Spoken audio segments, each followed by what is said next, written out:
Bonjour, voici la vidéo sur les fonctions, notion qui sera aussi à l'examen du 5 novembre prochain. Tout d'abord, en grammaire, ce qu'on entend par le mot fonction, c'est le rôle joué par un groupe de mots dans une phrase. On distingue deux types de fonctions, les fonctions syntaxiques et les fonctions des groupes de mots. Les fonctions syntaxiques, premièrement, tout d'abord, syntaxique, ça veut dire de la phrase, donc c'est les fonctions dans la phrase. Il y en a trois, le sujet, le prédicat, appelé aussi le groupe du verbe, et le complément de phrase.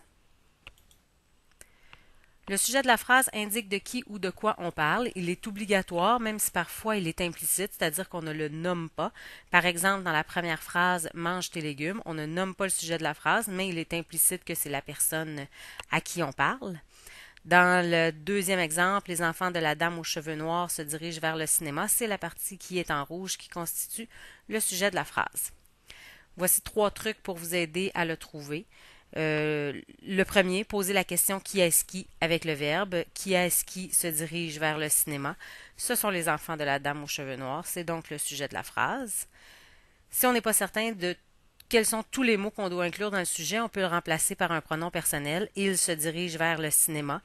On sait maintenant quels sont les mots qui doivent être inclus dans le sujet. Et vous pouvez aussi encadrer le sujet par les mots c'est qui ou ce sont qui.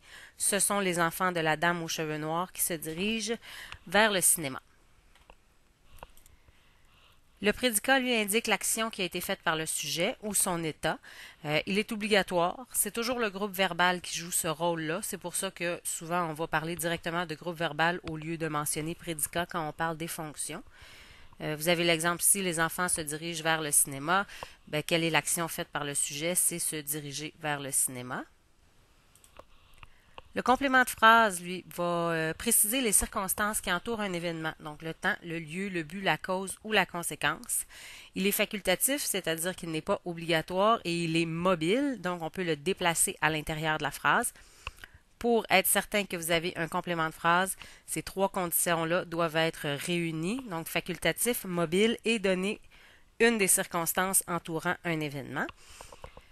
Lorsqu'il est placé en début de phrase, comme là, dans notre premier exemple, on met une virgule après le complément de phrase. Lundi, virgule, nous irons au cinéma. Dans le cas où il est dans le milieu de la phrase, on met deux virgules, une au début et une à la fin. J'ai réussi, virgule, grâce à mes nombreux efforts, virgule, cet examen.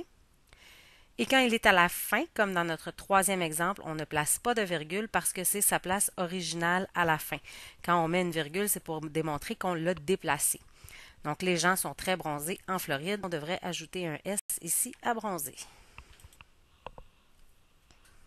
Maintenant, les fonctions dans les groupes de mots. Il y en a plusieurs. Il y en a d'autres que celles qui sont là, mais c'est celles-là qu'on va voir cette année.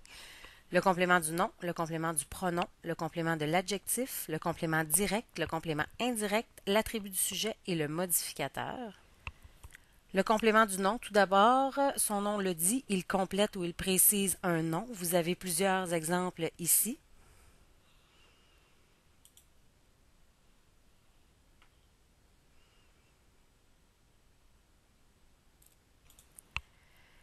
Le complément du nom peut être joué par plusieurs groupes dans la phrase. Ils sont nommés ici et ils correspondent tous à la phrase de l'exemple de la page précédente. Donc la première phrase, une belle fille, c'est un groupe adjectival qui sert de complément du nom. Le complément du pronom, lui, va préciser le pronom. Remarquez que quand le pronom est je, tu, il, nous, vous, il, le complément du pronom vient avant le pronom et on le sépare avec une virgule. Même chose que pour le complément du nom, chacune des phrases de la page précédente correspond à un groupe et ils sont placés dans le même ordre. Le complément de l'adjectif précise l'adjectif. Seulement deux groupes qui peuvent jouer ce rôle-là, le groupe prépositionnel comme dans le premier exemple et la subordonnée complétive comme dans le deuxième. Le complément direct, lui, va compléter le verbe. En fait, c'est le complément direct du verbe. Il répond à la question qui ou quoi placé après le verbe. La réponse doit toujours être un groupe nominal ou une subordonnée complétive. Si ce n'est pas une de ces deux choses-là, vous n'êtes pas avec un complément direct. Donc, il porte quoi? Un chapeau. Il souhaite quoi? Que tu réussisses. Le complément indirect complète lui aussi le verbe, donc complément indirect du verbe. Il va répondre à la question à qui, à quoi, placée après le verbe, ou une question avec une autre préposition, là, chez qui, chez quoi, sans qui, sans quoi, avec qui, avec quoi. Donc, il faut placer une préposition. Exemple, je vais chez ma grand-mère. Chez ma grand-mère, c'est un groupe prépositionnel. Et elle doute qu'il soit le meilleur candidat, donc elle doute de quoi qu'il soit le meilleur candidat, subordonné complétive. L'attribut du sujet, le mot attribut veut dire caractéristique, donc d'avoir les cheveux bruns, c'est un attribut par exemple. L'attribut du sujet, c'est donc une caractéristique à propos du sujet de la phrase. On va l'utiliser avec les verbes attributifs, qu'on appelle aussi les verbes d'état. Le verbe être et tous ceux qui peuvent le remplacer, donc sembler, devenir, rester, demeurer, avoir l'air, il y en a d'autres. Paraître. Par exemple, il restera malade s'il continue. Les enfants sont de grands amis, c'est tous des exemples d'attributs du sujet. Vous avez ici les groupes qui peuvent jouer ce rôle. Et finalement, le modificateur. Le modificateur va préciser la manière de faire quelque chose, va donc répondre à la question comment.